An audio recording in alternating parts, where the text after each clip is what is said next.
کہ عوام اپنے غصے کا اظہار اگر آپ ان کو پولیٹیکل وے نہیں نکال کے دیں گے، ان کو راستہ نہیں دیں گے تو کسی اور طرح سے نکالتے ہیں. تو ہم نے عوام کو ایک راستہ دیا ہے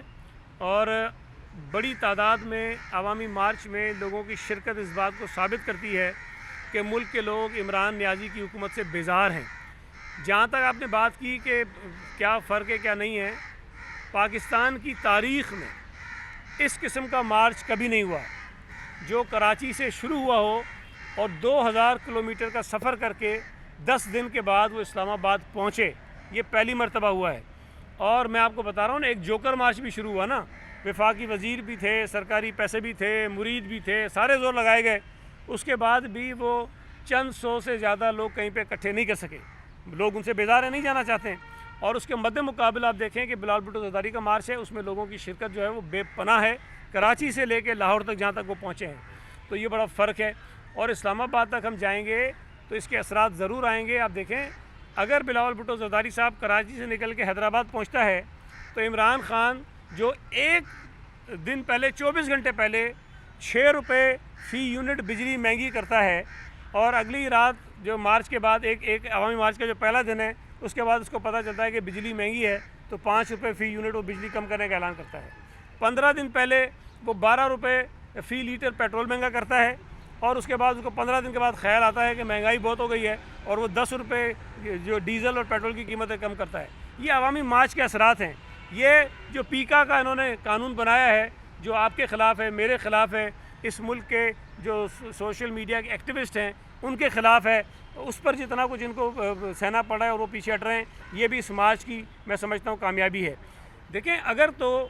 عوامی مارچ جو ہے، ہم نے اس میں یہ نہیں کہا، عوامی مارچ میں ہم نے بالکل نہیں کہا کہ ہم جا کے ٹی وی اسٹیشن پہ حملہ کریں گے، ہم وزیر اعظم ہاؤس پہ حملہ کریں گے، ہم وزیر اعظم کو گھسیٹ کے نکالیں گے، ہم سپریم کورٹ پہ حملہ کریں گے، ہم پولیس والوں کو لٹکا دیں گے، ہم ان کو جوتے ماریں گے، ان کو لاٹھیاں ماریں گے، ہم یہاں پر سول نافرمانی کی تحریک چلائیں گے، ہم بجلی کے بل ادا نہیں کریں گے، ہم ان کو آگ لگائیں گے، ہم اوورسیز پاکستانی کو یہ کہیں کہ یہ پیسے جو ہنڈی کے ذریعے بھیجو، بینکوں کے ذریعے نہ بھیجو. ہم یہ کچھ نہیں کرنے جا رہے. جو سب عمران خان نے کیا تھا ہم وہ کچھ نہیں کر رہے ہیں. ہم پرامن طریقے سے اسلام آباد جائیں گے، اپنا احتجاج کریں گے اور اس کے بعد ہم واپس آ جائیں گے. اس کے بعد بلاول صاحب نے جو کہا کہ یہ لڑائی ہم پارلیمنٹ میں لے کر جائیں گے، اور پارلیمنٹ میں جانے کے بعد آئینی طریقہ کار استعمال کرتے ہوئے عمران خان کو اسمبلیوں سے نکالیں گے، حکومت سے نکالیں گے، اور ایک جینون ریپریزنٹیٹیو عوامی حکومت جو ہے وہ قائم کریں گے، اور اس کے بعد الیکشن ہوں گے. یہ بتائیے گا کہ زیادہ مفتی کہتے ہیں کہ گھبرانا نہیں ہے، تو آپ کو لگ رہا ہے کہ انہوں نے گھبراہٹ میں آپ نے مارچ شروع کیا تو انہوں نے سندھ سے آپ کی طرف مارچ شروع کر دیا کراچی کے لیے، تو آج وہ جلسہ کرنے کے لیے جا رہے ہیں. ایسا تو نہیں کہ گھبراہٹ میں کچھ ایسے فیصلے کرنے جا رہے ہیں یا تنگ ہو گئے واقعی یہ دباؤ ہے کہ اب چلے جانا چاہیے؟ بڑی مہربانی، آپ نے ایک اچھا لفظ استعمال کیا. گھبراہٹ سے بڑا لفظ ہوتا ہے بوکھلاہٹ. آپ نے خود کہا کہ بوکھلاہٹ کا شکار ہیں، تو معاملہ گھبراہٹ سے چڑھ گیا ہے، اب وہ بوکھلاہٹ کا شکار ہیں. اور بوکھلاہٹ جب کسی پہ طاری ہو جائے تو پھر وہ آدھا پاگل ہوتا ہے، اور پھر اگر بوکھلاہٹ بہت بڑھ جائے تو پھر وہ پورا پاگل ہو جاتا ہے. تو لگ یہ رہا ہے کہ بوکھلاہٹ بھی انتہا پہ ہے، اور بوکھلاہٹ سے پار کر کے وہ کسی اور مرحلے میں داخل ہونے والے ہیں. عمران خان کی جو قوم سے تقریر تھی جس میں وہ دہائیاں دے رہا تھا کہ وزیر اعظم کو عدالت سے انصاف نہیں ملتا، رو رو کے وہ کہہ رہا تھا کہ میری اہلیہ کا نام جو ہے وہ لیا جاتا ہے. دیکھیں اس ملک میں جتنی سیاسی مخالفین کی تذلیل پی ٹی آئی نے کی ہے اتنی پاکستان کی تاریخ میں کسی نے نہیں کی. آج ان کو صرف اس بات پہ اعتراض ہے کہ میڈیا کے کچھ لوگ کہتے ہیں میری اہلیہ ناراض ہو کے چلی گئی ہے. اور بھائی اگر کوئی کہہ رہا ہے ناراض ہو کے چلی گئی تو کہہ دے کہ نہیں ناراض ہو کے چلی گئی، بات ہی ختم ہو جائے گی. مطلب اس میں لڑائی کی کیا بات ہے؟ اصل جو مسئلہ تھا جو پیکا کے قانون کو لے کر آیا، دیکھیں عمران خان نے پوری تقریر میں اس کا ذکر ہی نہیں کیا. اصل جو مسئلہ ہے وہ محسن بیگ جس کا شکار ہے وہ ہے. اصل مسئلہ ریام خان کی کتاب کا تذکرہ ہے. اصل مسئلہ مراد سعید کی جو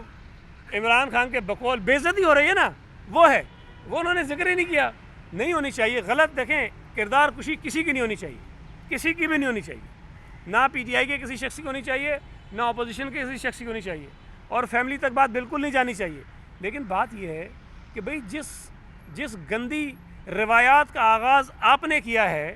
اللہ کا شکر ہے ہم اس تک آج بھی نہیں پہنچے ہیں، اللہ کا بڑا کرم ہے. لیکن اگر کچھ لوگ سچ بول رہے ہیں، اور بھائی تمہاری سابق اہلیہ اگر کوئی بات کہہ رہی ہے تو میں اس سے زیادہ تو نہیں جانتا آپ کے معاملات کو نا. اگر اس نے کچھ کہا ہے تو آپ اس کی کتاب کے خلاف کورٹ میں چلے جاتے، اس کو جھٹلا دیتے. مراد سعید کہہ دیتا بھائی میرے خلاف جو اس نے بات کی ہے وہ جھوٹی بات کی ہے، میں اس قسم کا آدمی نہیں ہوں، میں نے اس طرح کی کوئی محنت مشقت نہیں کی جس کے متعلق جو لوگ کہتے رہتے ہیں میں تو پولیٹیکل ورکر ہوں. انہوں نے نہیں کیا. تو عمران خان صرف مراد سعید کی عزت کو بچانے کے لیے پورے پاکستان کے لوگوں کی جو ہے وہ زبان بند کرنا چاہتا ہے. یہ بالکل نامناسب بات ہے اور یہ گھبراہٹ ہے، یہ پریشانی ہے جو ان کے اوپر طاری ہے. ارے ہو گیا نا سوال تیرا؟ 9 تاریخ کو ہاں عمران خان صاحب آ رہے ہیں کراچی، اچھا. ایم کیو ایم کے دفتر بھی جائیں گے بہادر آباد، اور جی ڈی اے سے بھی ملاقاتیں متوقع ہیں. کیا سمجھتے ہیں کہ وہ کراچی کی ترقی کے لیے آ رہے ہیں، کوئی فنڈ دینے آ رہے ہیں؟ یار دیکھو میرے بھائی نے اچھا لفظ مجھے دے دیا ہے. یہ جب تک گھبراہٹ میں تھے تب تک بھی کسی کے پاس نہیں گئے، اب یہ بوکھلاہٹ میں ہے تو یہ جا رہے ہیں سب کے پاس. عمران خان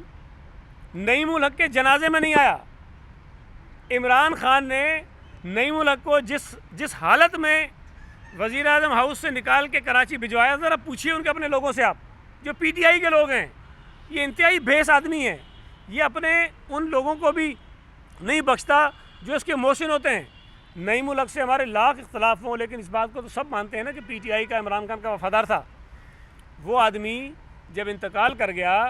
تو اس کے جنازے میں آنا تو دور کی بات، کراچی میں اس کے گھر پر آ کر تعزیت بھی نہیں کی. کچھ دنوں کے بعد اس کی فیملی کو وزیر اعظم ہاؤس بلایا